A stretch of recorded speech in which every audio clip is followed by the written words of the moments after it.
Hello students, in this video we are going to see the qualitative analysis of carbohydrates.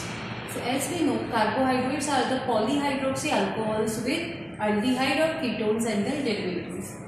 Again, carbohydrates can be divided as monosaccharides, disaccharides, oligosaccharides and polysaccharides. So for identification of this different type of carbohydrates, there are different type of tests like Molish test, Benedict's test, Selimanov's test, Balfour's test, iodine test, Osazole formation and many other tests. So now let us see the theory and principle in detail. Hello students, in this video we are going to see how to perform qualitative analysis of carbohydrates. It is one of the practicals under biochemistry.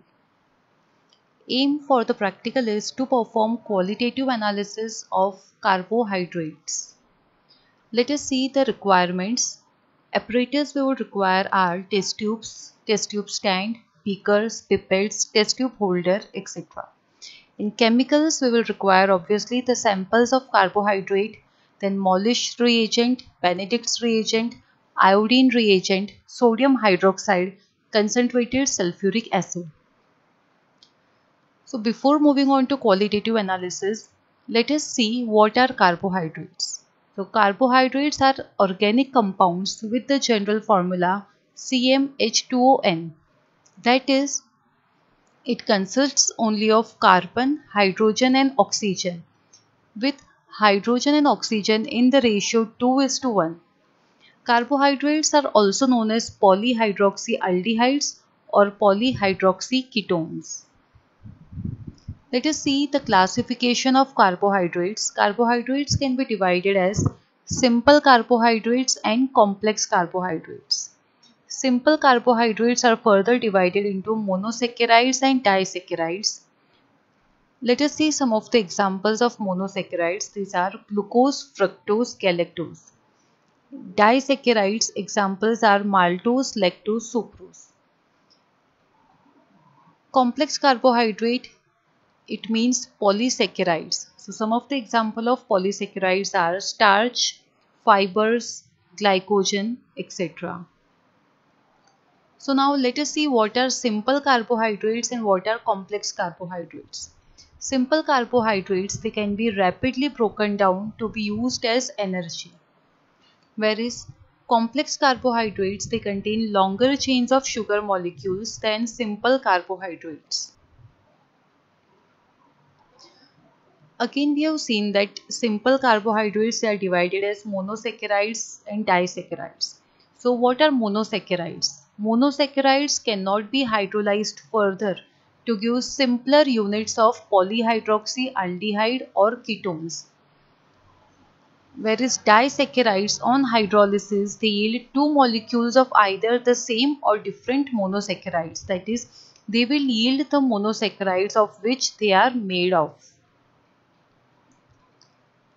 Polysaccharides, so these are complex carbohydrates which contain long monosaccharide units joined together by glycosidic linkage. Polysaccharides serve for the storage of energy like starch in plants and glycogen in animals, and as structural components, for example cellulose in plants and chitin in arthropods. Now again, carbohydrates can also be divided into reducing and non-reducing sugars. So what are reducing sugars? Sugars that can be oxidized by mild oxidizing agents are called reducing sugars. Whereas a non-reducing sugar is a sugar that is not oxidized by the mild oxidizing agent. All the common monosaccharides are reducing sugars. And the disaccharides like maltose and lactose are also reducing sugars. Whereas the disaccharide sucrose, it is a non-reducing sugar. That is, sucrose cannot be oxidized by the oxidizing agent, whereas maltose, lactose, they can be oxidized by the oxidizing agents.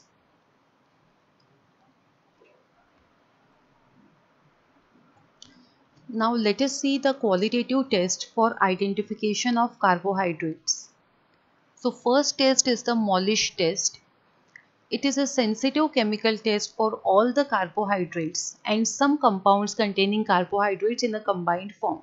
That is, all the carbohydrates will give Molish test positive.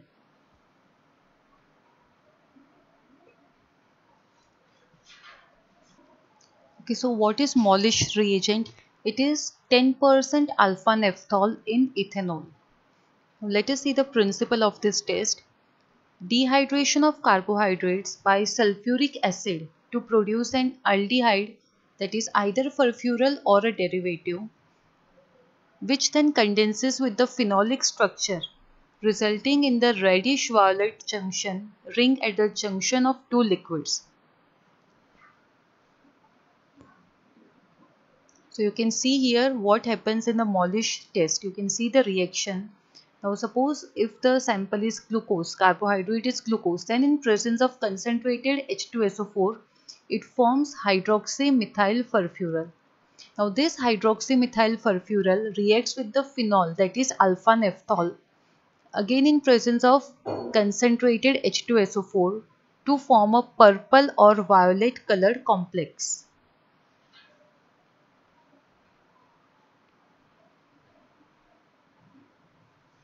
Okay, so we have already seen that Molish reagent, it contains alpha naphthol. Let us see the procedure. Place 2 ml of the known carbohydrate solution in a test tube. Add 1 drop of Molish reagent. Pour 1 to 2 ml of concentrated H2SO4 down the side of the test tube so that it forms a layer at the bottom of the tube. Now here, remember that you have to pour concentrated H2SO4 from the side of the test tube. Now observe the color at the interface between the two layers. If a reddish-violet ring is formed at the junction of two liquids, it indicates that the sample is carbohydrate. That is, positive Molish test indicates that the sample is a carbohydrate sample. Now sometimes a brown color may be formed in the reaction. So this brown color is formed due to chairing due to high carbohydrate concentration. Also, sometimes brown color may be formed due to chairing, that is the burning because H2SO4 is also present. So this must be ignored and the test should be repeated with a more dilute sugar solution. Next test is the iodine test. Now iodine test is an indicator for the presence of polysaccharides. That is, if the carbohydrate sample is a polysaccharide, iodine test will be positive. So what is iodine reagent? It is 0.5 ml of iodine diluted to 5 ml with distilled water. What is the principle of this test? Iodine forms adsorption complex with polysaccharides giving distinct colors. Okay, so with starch iodine gives blue-black color, with dextrine it gives red color, with glycogen it gives brown color. And if no color is formed during the test, it indicates that the carbohydrate sample is not a polysaccharide.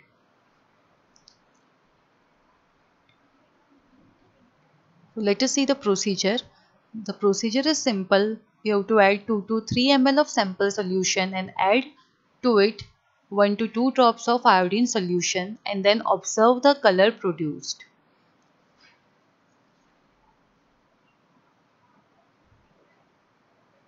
Next test are the reduction tests. So there are 3 tests under this: Felling's test, Benedict's test and Barfold's test. So all these are oxidizing agents and reduction test will be positive for the reducing sugars only. Non-reducing sugars will not get oxidized by these agents and hence this test will be negative for them.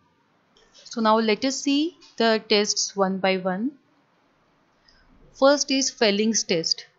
So first of all, let us see how the Felling solution is prepared. It is prepared by combining Felling's A solution and Felling's B solution. Now Felling's A solution is deep blue aqueous solution of copper 2 sulfate, whereas Felling's B is a colorless solution of aqueous potassium sodium tartrate.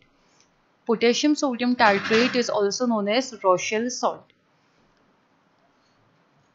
Okay, so Fehling solution is prepared by combining Fehling A and Fehling B. Fehling B solution is made alkaline with help of sodium hydroxide. Now let us see the principle of this test. Carbohydrates with free aldehyde or ketone groups, they reduce the copper sulfate to cuprous oxide, forming a yellow or brownish red colored precipitate. So if in the test yellow or brownish red colored PPT are produced, it indicates that the sample is a reducing sugar. Let us see the reaction. You can see that aldehyde plus copper ions, copper 2 ions, they will form cuprous oxide, that is aldehydes get oxidized due to cupric hydroxide to carboxylate ions, whereas cupric hydroxide it gets reduced to cuprous oxide. Now this cuprous oxide it is of red color, hence red precipitates indicate that the reducing sugar is present. Procedure: to 1 ml of Fehling solution A and add 1 ml of Fehling solution B. Add 2 ml of sugar solution, mix well and then boil. Observe the formation of precipitates. Okay, so you have to combine both the Fehling solution A as well as Fehling solution B. Sometimes Fehling's reagent, that is already containing both A and B, may also be available. So we can use that directly. To this add 10 ml of sugar solution, mix well and boil. Observe the formation of precipitates, that is observe the color which is formed. So non-reducing sugar, they will not reduce the Fehling reagent and hence there will be no formation of orange-red precipitates. Next test is the Benedict's test. So let us see what is Benedict's reagent. It is the complex mixture of sodium carbonate, sodium citrate and copper 2 sulfate pentahydrate. Benedict's reagent is often called as Benedict's qualitative solution or Benedict's solution. Let us see the principle. Carbohydrates with free aldehydes or ketone groups can cause reduction of copper sulfate to cuprous oxide with development of red, yellow or green colored precipitates. So again this test is given only by the reducing sugars. Let us see the Benedict's reaction. So you can see aldose in presence of Benedict's reagent. It gives carboxylate ion plus brick red precipitates of cuprous oxide.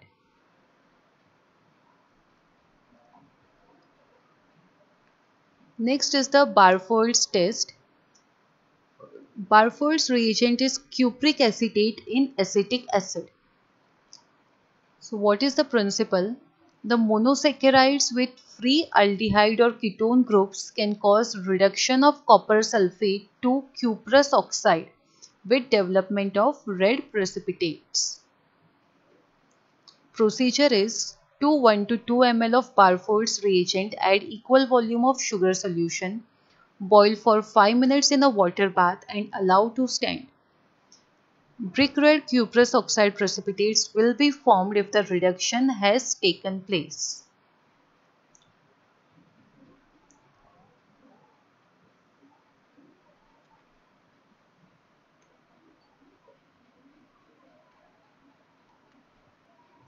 Next test is the Bial's test. So what is Bial's reagent? Bial's reagent contains resorcinol, hydrochloric acid and ferric chloride. Sometimes in place of resorcinol, orcinol may also be used. Now Bial's test is used to determine the presence of pentoses, that is 5 carbon sugars. So what is the principle? In this test, the pentose is dehydrated, that is removal of water takes place to form furfural and the solution turns bluish and a precipitate may be formed. So this test is given only by the pentoses, that is sugars containing 5 carbon atoms. Let us see the reaction. Now you can see here the ribose, that is a pentose sugar. In presence of concentrated HCl, it undergoes dehydration, that is water molecules get removed and furfural is formed. Now this furfural in presence of orsinol or resorcinol gives blue-green colored product. So now let us see the procedure.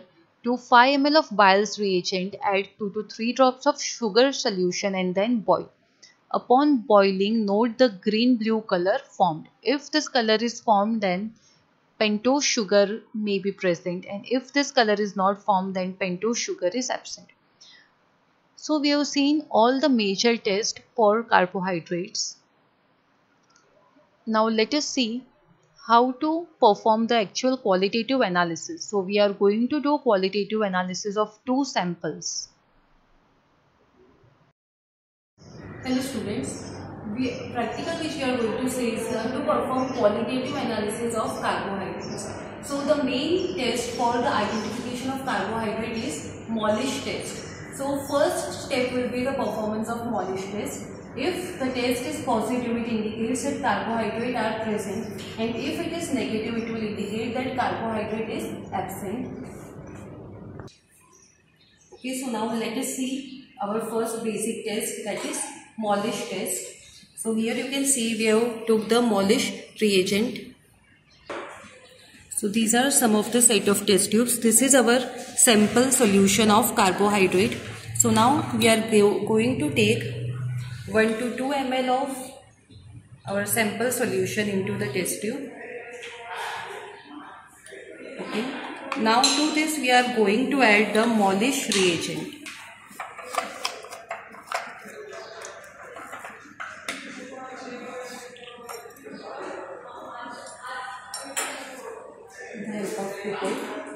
So we are going to add about 5 drops of the reagent.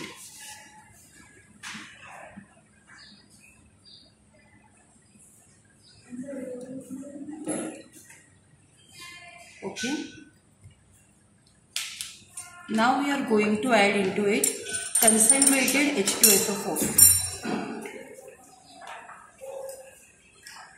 So we have already taken the concentrated H2SO4.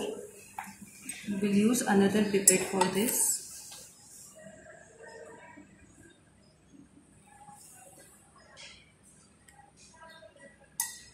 Now see, concentrated H2SO4 is to be added from the sides of the test tube.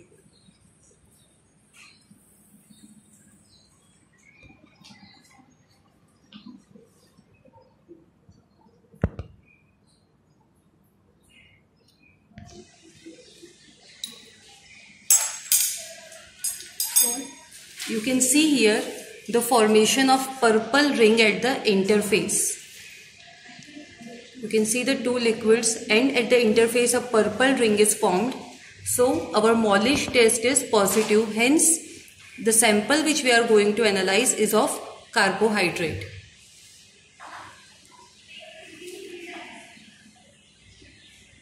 Now let us see the further test.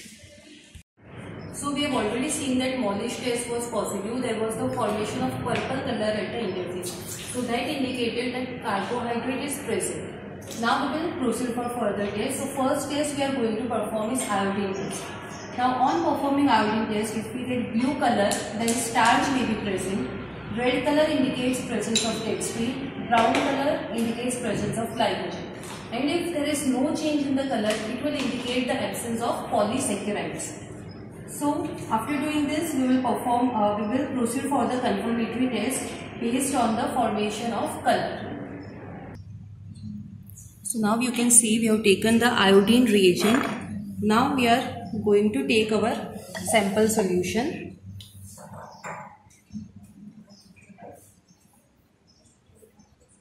Okay. Now we will add into it iodine.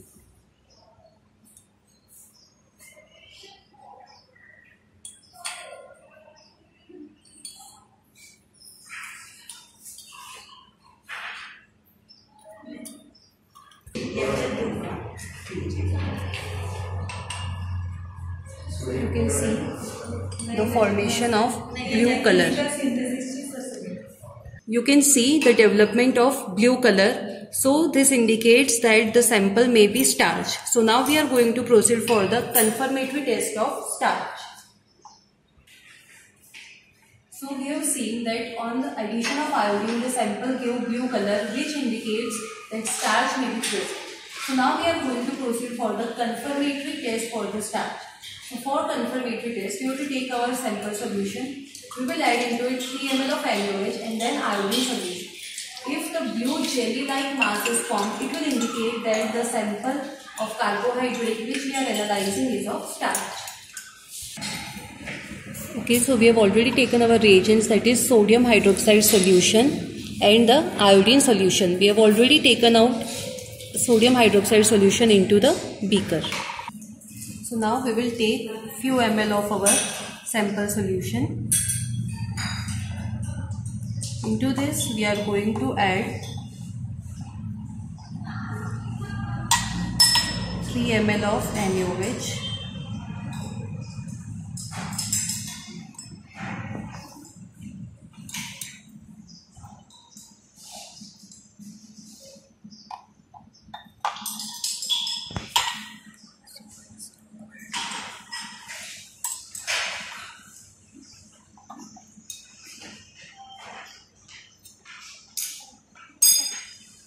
Okay.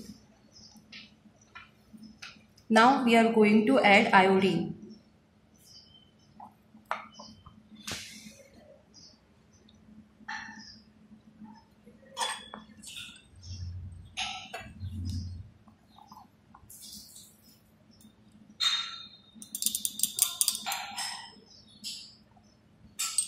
You can see that jelly like mass has formed, and also we can see iodine, blue color.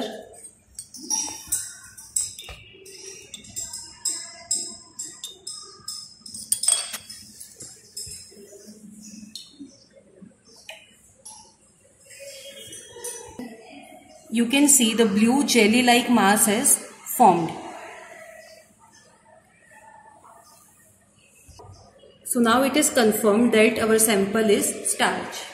Now let us see how to perform the practical. So first test we are going to perform is the Molisch test. So for the carbohydrate sample, Molisch test will be positive. So if the sample is carbohydrate, we will proceed for the iodine test. Now if there is change of color in the iodine test, then polysaccharides will be present. And if there will be no change of color in the iodine test, then polysaccharides will be absent. So first we are going to perform Molisch test and iodine test, and then we will proceed for the further test. So now let us start with the first test, that is the Molisch test. This is our sample solution of carbohydrate.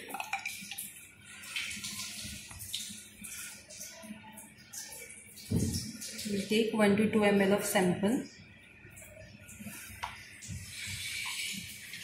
Now we are going to add the Molisch reagent.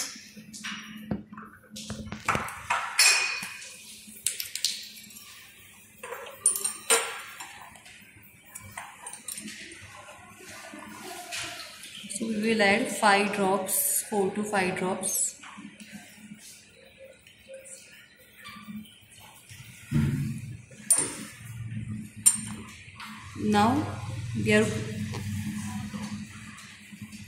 Now we are going to add concentrated H2SO4.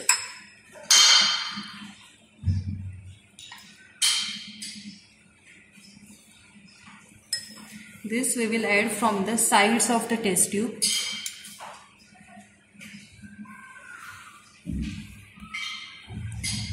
So you can see the formation of purple colored ring at the interface.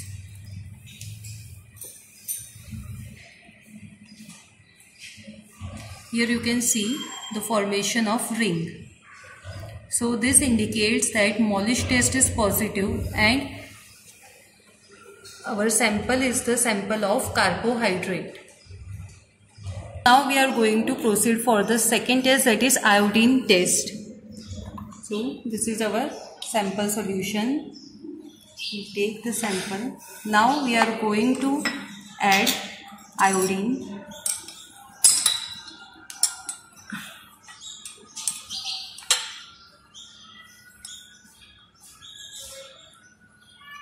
After adding, we will see the change in color of the solution.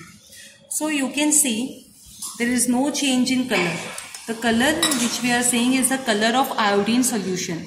So there is no change in color of the iodine solution. It indicates that polysaccharides are absent. So our carbohydrate sample contains either monosaccharide or disaccharide.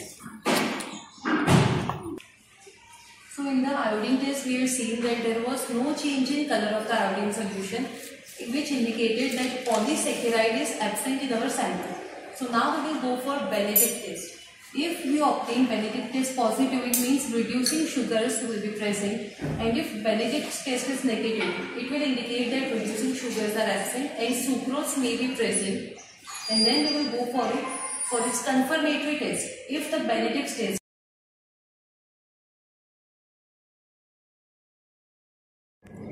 Now we are going to perform the Benedict's test. You can see here the Benedict's reagent.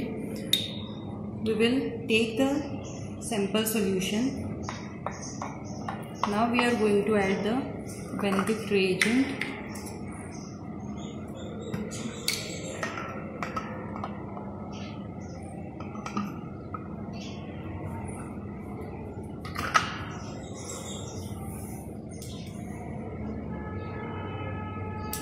And now we are going to heat the sample for 2 minutes. We are going to boil it for 2 minutes. We have heated the sample for 2 minutes and now we will allow it to cool. So you can see on cooling there is no change of the blue color. So this indicates that reducing sugars are absent. So we have seen that Benedict test was negative, so sucrose may be present. So now we will go for the confirmatory test of sucrose. For this we will take the sample solution and concentrated HCl. Then we are going to heat it for 20 minutes and then we will allow the sample to cool. On cooling we are going to again perform the Benedict test on the sample. So now let us take the sample solution. Now we are going to add the concentrated HCl.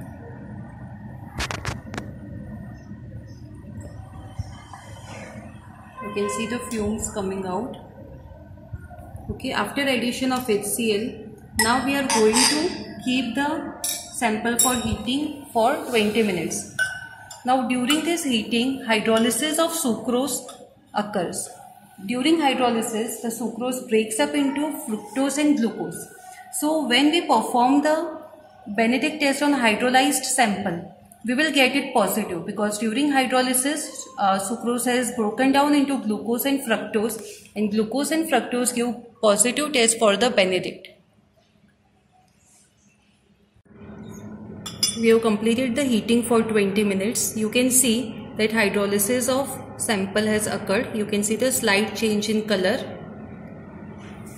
Now we will allow it to cool down. So the sample has now cooled down. Now we are going to perform in it the Benedict's test.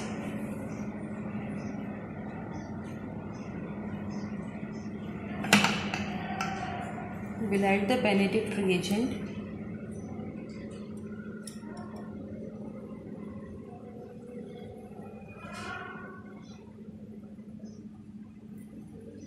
And now we are going to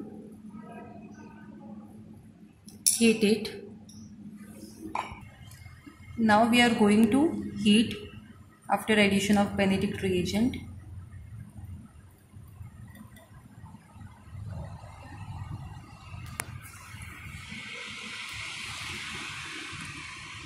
We will heat it and then allow it to cool. So formation of red, orange or green precipitates, it indicates that reducing sugar is present. So sucrose has hydrolyzed into the sugars which give the Benedict test positive. You can see the change in color is occurring.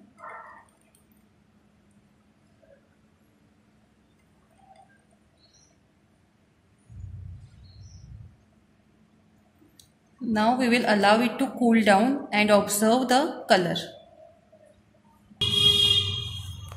So it has cooled down and you can see formation of red-orange precipitates.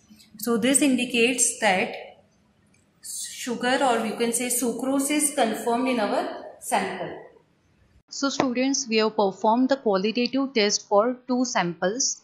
So now let us see how to write the observation table. So let us see the observation table for sample 1. So first, the general test we performed was Molish test. In this test we found that violet colored ring was formed at the interface. So the inference is that carbohydrate is present. Next test we performed is iodine test. Again here we saw the formation of blue-black color. So starch may be present because starch gives blue-black color with iodine. Then we performed the confirmatory test for starch. That is, we took sample solution, added sodium hydroxide and iodine solution. A blue jelly-like mass was formed. So this confirmed the starch. That is, the carbohydrate sample 1 was starch. Now let us see the observation table for sample 2. So first was again Molish test. So it was positive, that is carbohydrate is present. Second is iodine test we performed. Now in this case there was no formation of color. Thus it indicates that polysaccharides were absent. Then we performed the Benedict's test. That is Benedict's test to identify if the sugar is reducing or a non-reducing one.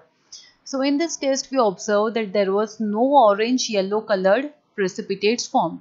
So reducing sugars were absent and sucrose may be present. So then we performed the confirmatory test for sucrose, and confirmatory test for sucrose is hydrolysis test. Now in hydrolysis test we have seen that orange yellow colored precipitates were formed, hence the sucrose was confirmed. So let us see the result. For sample 1, the unknown carbohydrate sample solution was found to be starch, whereas the unknown carbohydrate sample solution in case of sample 2 was found to be sucrose.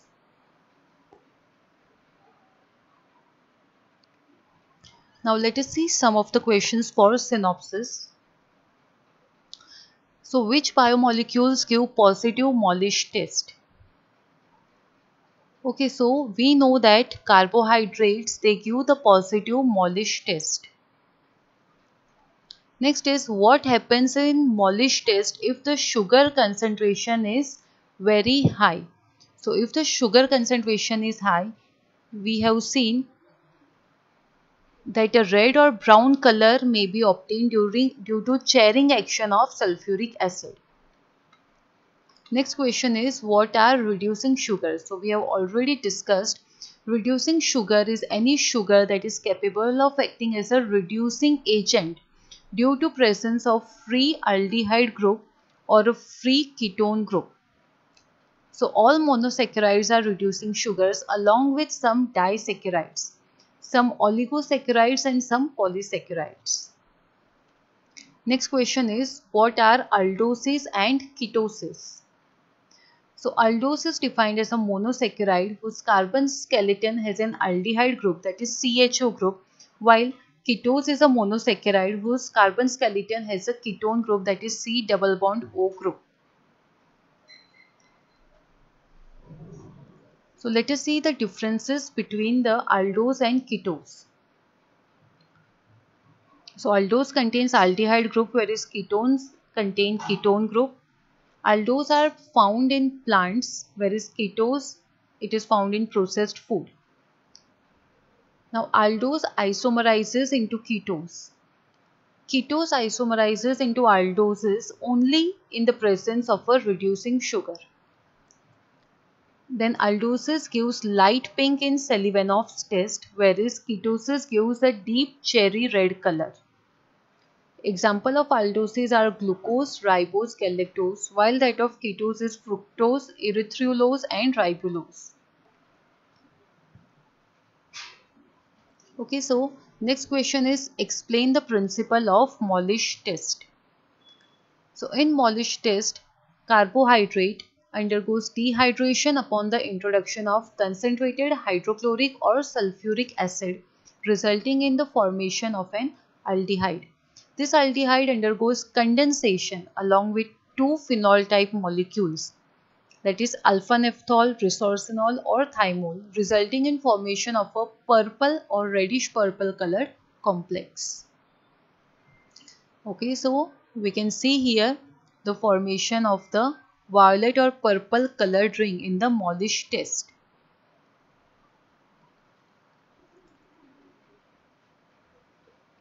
Next question is give Felling's test reaction.